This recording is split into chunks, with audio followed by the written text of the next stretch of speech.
muter balik. Muter balik. Gangster remaja ini konvoi dengan sepeda motor di Jalan Raya Bekasi Cakung, Jakarta Timur. Masing-masing remaja ini dilengkapi dengan senjata tajam berukuran besar. Diduga kelompok ini berasal dari kawasan Bekasi.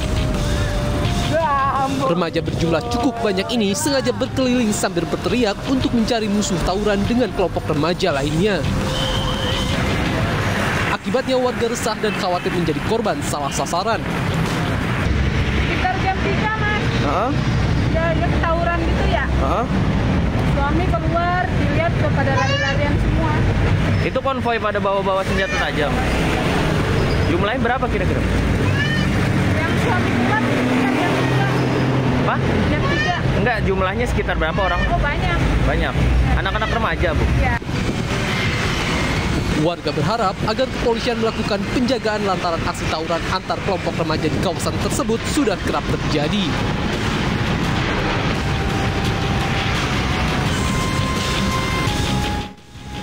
Selamat malam, apa kabar pemirsa? Aksi gangster remaja konvoi bersepeda motor berkeliling kawasan Cakung, Jakarta Utara untuk mencari musuh sambil membawa senjata tajam tadi menjadi pembuka jumpa kita di iNews Prime hari ini.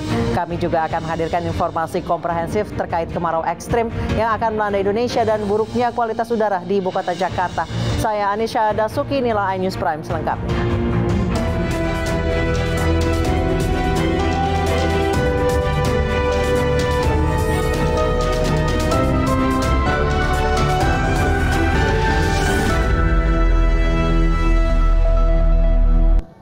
Pemirsa, demo menuntut kepolisian menangkap pelaku penghinaan salah satu suku di Kendari, Sulawesi Tenggara berujung bentrok. Polisi membubarkan massa dengan melontarkan gas air mata dan dibalas lemparan batu.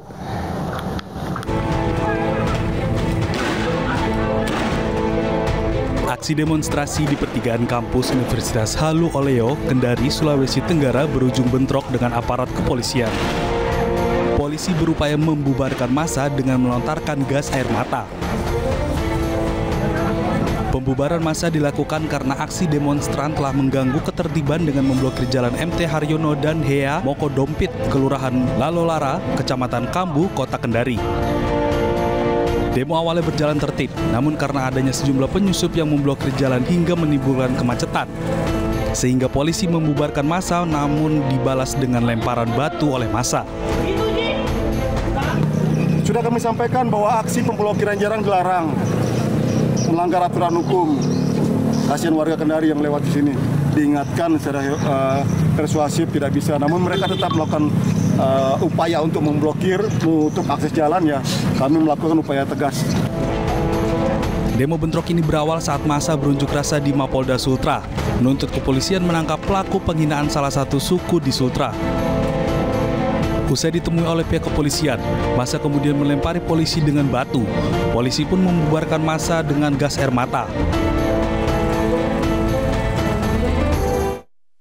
Mobil angkutan yang membawa barang dari 80 toko habis terbakar. Api dipadamkan setelah petugas kerahkan 4 unit mobil damkar. Jaya 65 di Jalan Tengku Imam Lumbata, Jalan Tengku Imam Lumbata, Kampung Pandiri. Jalan Tengku Imam Lumbata, Kampung Pandiri, Kecamatan Lumbata, Kota Banda Aceh. 2 unit truk pengangkut barang ludes terbakar pada Senin dini hari di kawasan Desa Blangcut, Kota Banda Aceh, Aceh. Diketahui asap pertama kali muncul dari bagian belakang mobil hingga akhirnya membesar. Belum diketahui penyebab pasti kebakaran, namun diduga karena cuaca panas yang menimbulkan percikan api. 4 unit mobil pemadam kebakaran dikerahkan dan butuh waktu sekitar 3 jam untuk memadamkan api.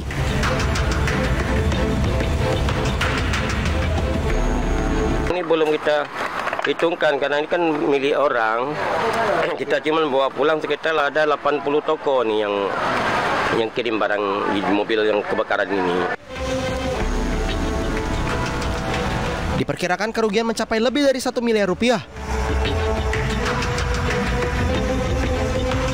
Atas peristiwa ini, pemilik usaha angkutan barang meminta para pemilik barang atau pelanggannya mengerti dan berharap bisa menyelesaikan masalah kerugian secara bersama-sama. Kebakaran hutan dan lahan terjadi di area objek wisata Gleradar di Kabupaten Aceh Besar, Aceh. Kebakaran hutan dan lahan juga terjadi di Kabupaten Ogan Ilir, Sumatera Selatan. Sedikitnya 5 hektar lahan tidur hangus terbakar.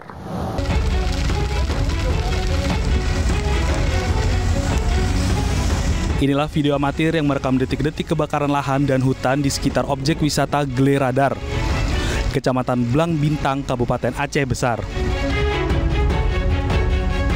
Musim kemarau serta hembusan angin kencang membuat kobaran api menjalar dengan cepat. Kondisi ini membuat petugas kesulitan mengakses titik api yang berada di atas perbukitan dengan batu yang terjal. Guna memadamkan api, BPBD Aceh Besar menerjunkan 2 armada pemadam kebakaran. Selain menggunakan mobil, petugas turut juga melakukan upaya pemadaman api dengan cara manual, yaitu dengan menggunakan daun dari batang pohon yang hidup.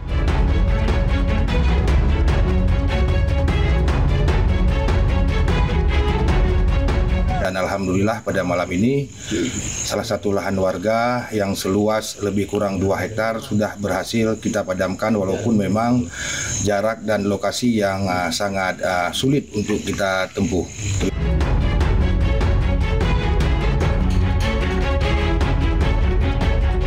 Kebakaran hutan dan lahan juga terjadi di Kabupaten Ogan Ilir, Sumatera Selatan. Salah satunya terjadi di Desa Simpang Pelabuhan dalam Kecamatan Pemulutan. Akibatnya 5 hektar lahan tidur hangus terbakar. Beruntung api berhasil dijinakkan oleh petugas pemadam api. Bantuan pesawat waterbombing pun juga dikerahkan dari udara. TNI, Polri, Manggala Api, dan petugas pemadam lainnya berjibaku memadamkan api dengan peralatan yang ada agar tidak merambat ke lahan lainnya. Lebih kurang 5 hektar yang sudah terbakar dan kami padamkan lebih kurang 2 hektar. Untuk saat ini api apa sudah dijinakkan apa masih berlanjut? Untuk sekarang api sudah padam ya, sudah bisa kita kendalikan. Hingga kini belum diketahui penyebab terjadinya kebakaran lahan ini. Namun polisi akan terus melakukan pengembangan penyelidikan guna mengungkap pelaku pembakaran. Selain itu, masyarakat diimbau untuk waspada saat musim kemarau, terutama akan bahaya karhutla.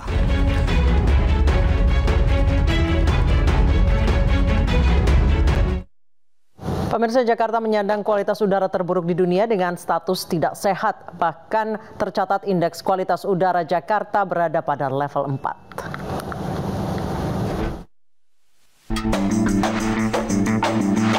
Kualitas udara di langit Jakarta kembali disorot lantaran masuk ke dalam salah satu yang terburuk di dunia. Berdasarkan data dari situs IQ Air dan alat pemantau udara di Bundaran HI, polusi udara Jakarta Minggu pagi tercatat di angka 160 hingga 168. Artinya udara Jakarta tidak sehat dan rentan dengan penyakit pernapasan. Langit pagi ibu kota juga dihiasi dengan kabut yang merupakan polusi udara sangat mengkhawatirkan. Emang bener sih dibilang buruk karena akhir-akhir ini tuh sangat panas banget. Pakai AC pun tetap panas, cuacanya bener-bener mengeluarkan keringet ya. Pokoknya panas deh, polusi banget. Warga juga merasakan perbedaan kualitas udara Jakarta antara pagi dan siang hari yang cenderung lebih berpolusi. Kalau untuk di pagi hari saya rasa sih 11-12 sama cuaca di Bogor. Cuma untuk siang sepertinya agak berbeda di Jakarta dengan di Bogor. Berbedanya gimana, Mas? Berbeda mungkin dari segi polusi debunya lebih terasa. Masalah ini menjadi tantangan besar bagi Pemprov DKI Jakarta untuk menjadikan kualitas udara bersih dan segar. Salah satunya dengan beralih menggunakan transportasi umum dan kendaraan listrik. Ya, pemirsa, selama beberapa waktu belakangan kami mendapatkan informasi bahwa indeks kualitas udara di Jakarta ini menjadi salah satu yang terburuk di dunia dengan status tidak sehat. Dan berdasarkan pemantauan yang kami lakukan hingga saat ini melalui situs IQ Air dan juga alat pemantau udara di Jakarta, ini menunjukkan bahwa memang betul bahwa udara di Jakarta ini menjadi salah satu yang terburuk di dunia yang kami rasakan hingga saat ini.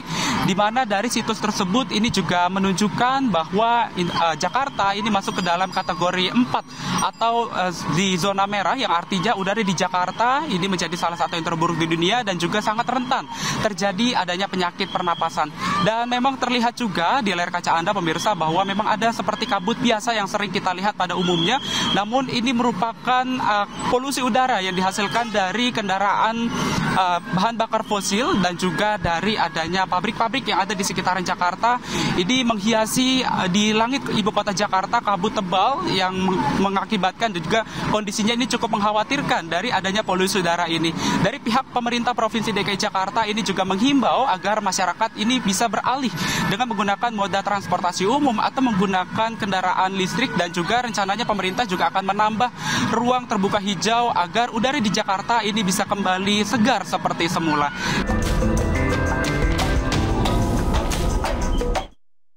Pemirsa, pemerintah menghapus aturan wajib protokol kesehatan terkait penggunaan masker. Aturan ini tertulis dalam Surat Edaran Satuan Tugas Penanganan COVID-19 nomor 2023 tentang protokol kesehatan pada masa transisi endemi COVID-19. Kini masyarakat tidak lagi diwajibkan menggunakan masker ketika melakukan perjalanan ataupun berkegiatan berskala besar. Meski demikian, masyarakat dianjurkan tetap membawa cairan pembersih tangan ataupun mencuci tangan dengan sabun dan air mengalir guna menghindari penularan berbagai penyakit. Diketahui penyesuaian kebijakan ini dilakukan setelah menimbang kondisi COVID-19 yang telah terkendali baik di tingkat nasional maupun global. Terkait hal tersebut, WHO, Organisasi Kesehatan Dunia, juga telah mencabut status kedaruratan kesehatan global penularan COVID-19.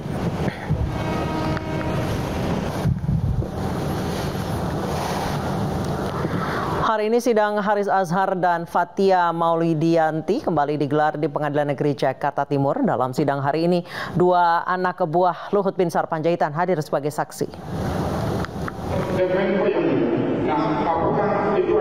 Jakarta Timur, Asisten Bidang Media dan Staf Media Internal Menko Maritim dan Investasi Luhut Binsar Panjaitan hadir sebagai saksi.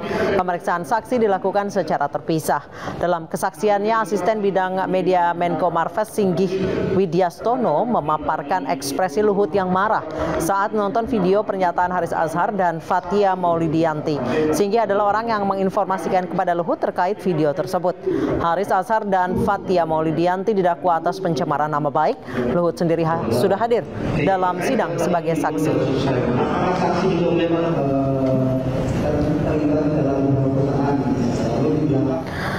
Sidang perdana Gubernur Papua Nonaktif Lukas NMB yang digelar secara virtual akhirnya ditunda. Pertimbangan utama dari penundaan tersebut adalah karena faktor kesehatan terdakwa.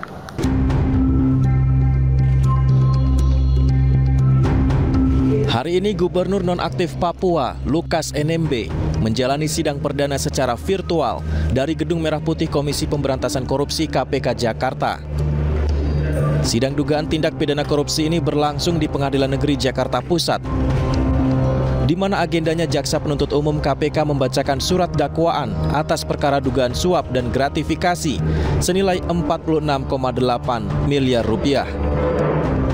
Namun dalam persidangan saat Hakim Ketua menanyakan soal kondisi kesehatannya, Lukas mengaku tengah dalam kondisi sakit dan tidak bisa mengikuti dengan baik jalannya persidangan. Penasihat hukum Lukas, Oce Kaligis, menegaskan komitmen kliennya untuk tetap hadir di pengadilan meskipun secara virtual akibat sakit yang dideritanya. Media melihat keadaannya bagaimana, biar rakyat Papua melihat keadaannya bagaimana. Jadi apa yang dikatakan, apa yang berlaku tadi adalah menurut hukum acara. Sebenarnya orang sakit not fit to stand trial. Itu aja pertanyaan saya. Terima kasih. Untuk minggu depan ada jaminan bagi sehat, Pak? Kita jaminkan, bukan jaminan sehat, jaminan hadir. Iya, jaminan hadir kan dia sendiri mengatakan tadi terus secara terang bahwa dia mau offline. Tapi ada maksudnya supaya orang melihat selama ini kakinya makin membengkak, biar orang lihat dia nggak bisa pakai sepatu itu. Hakim kemudian menunda persidangan hingga hari Senin 19 Juni 2023 mendatang.